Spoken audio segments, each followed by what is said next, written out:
ବାଉଁଶରେ ଏମାନେ କ'ଣ ତିଆରି କରୁଛନ୍ତି ଆସ ତମମାନଙ୍କୁ କହୁଛି। ହେଲୋ ଗାଇସ୍, ପୁଣି ଏକ ନୂଆ ଭିଡ଼ିଓରେ ଆପଣମାନଙ୍କୁ ସ୍ୱାଗତ କରୁଛି। ଆମ ରୀତିନୀତି ହିସାବରେ ପୂଜା ଅର୍ଚ୍ଚନା ଚାଲିଛି ଆମ ଆଦିବାସୀମାନଙ୍କର। ଏମିତି ହିଁ ପୂଜା ଅର୍ଚ୍ଚନା କରାଯାଏ, ଯେମିତିକି ଘର ପୂଜା ହେଲା ଏମିତି ହିଁ କରାଯାଏ। ଦେଖିପାରୁଥିବେ ଏଇଠି ପୁରା ନୂଆ ନୂଆ ଲୁଗା ପିନ୍ଧନ୍ତି, ଧଳା କଷ୍ଟ୍ୟୁମ୍ ପିନ୍ଧିକି ଏମାନେ ପୂଜା ଅର୍ଚ୍ଚନା କରନ୍ତି। ଆମ ଆଦିବାସୀମାନଙ୍କର ଏମିତି ହିଁ ପରମ୍ପରା ରୀତିନୀତି ରହିଅଛି, ପୂର୍ବପୁରୁଷରୁ ହିଁ ଚାଲିକି ଆସିଅଛି। ଯେମିତି ହେଲା ନୂଆ ଲୁଗା, ତାପରେ ନୂଆରେ କୁଲା ତିଆରି ହେବ, ଆଉ ବେଲା ଚାମଡ଼ାରେ ଏଇମାନେ ଏମିତି ପୂଜା ଅର୍ଚ୍ଚନା କରାଯାଏ। ଯେମିତିକି ଗୁରୁମାଇ ହେଲା, ବେଜିଣୀ, ତାପରେ ଦିଶାରୀ ଆଜ୍ଞାଙ୍କୁ ପଚାରି ଏମିତି ହିଁ ପୂଜା ଅର୍ଚ୍ଚନା କରାଯାଏ। ସେଇଟା ବି ରୀତିନୀତି ପାଗଯୋଗ ଅନୁସାରେ ପୂଜା ଅର୍ଚ୍ଚନା ଚାଲି ରହିଅଛି। ବାଜା ଫାଜା ସହ ବେଜିଣୀମାନେ ନାଚନ୍ତି।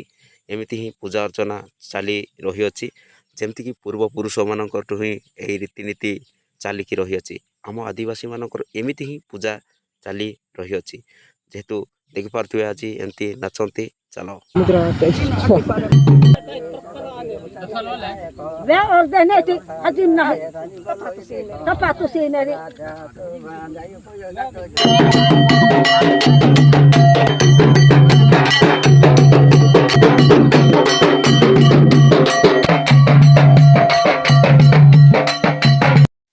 ଆଉ ଘର ଭିତରକୁ ପଶିଲା ବେଳେ ଏମିତି ହିଁ ଲୁଗା ଭିଚାଯାଏ। ନୂଆ ଲୁଗା ହଉ ବା ପୁରୁଣା ଲୁଗା ହଉ, ଏମିତି ସଫା ଲୁଗା ଭିଚାଯାଏ। ଯେହେତୁକି ଗୁରୁମାଇ ମାନେ ଏଠୁ ନାଚି ନାଚିକି ଆସନ୍ତି, ସେଥିପାଇଁ ବୋଲି ଏଇ ତ ଦେଖ ନାଚି ନାଚିକି ଆସୁଛନ୍ତି।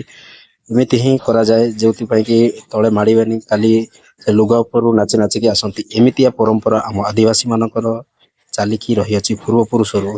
ଏମିତି ହିଁ କରାଯାଏ ପୂଜା ଅର୍ଚ୍ଚନା। ଦେଖନ୍ତୁ ନୂଆ କୋଲାରେ ବୋହିକି ଆସୁଛନ୍ତି। ଏମିତି ହିଁ ଘର ଭିତରେ ପଶିଲା ବେଳକୁ ଏମିତି ହିଁ ଲୁଗା ବିଞ୍ଚାଯାଏ। ତ ଚାଲ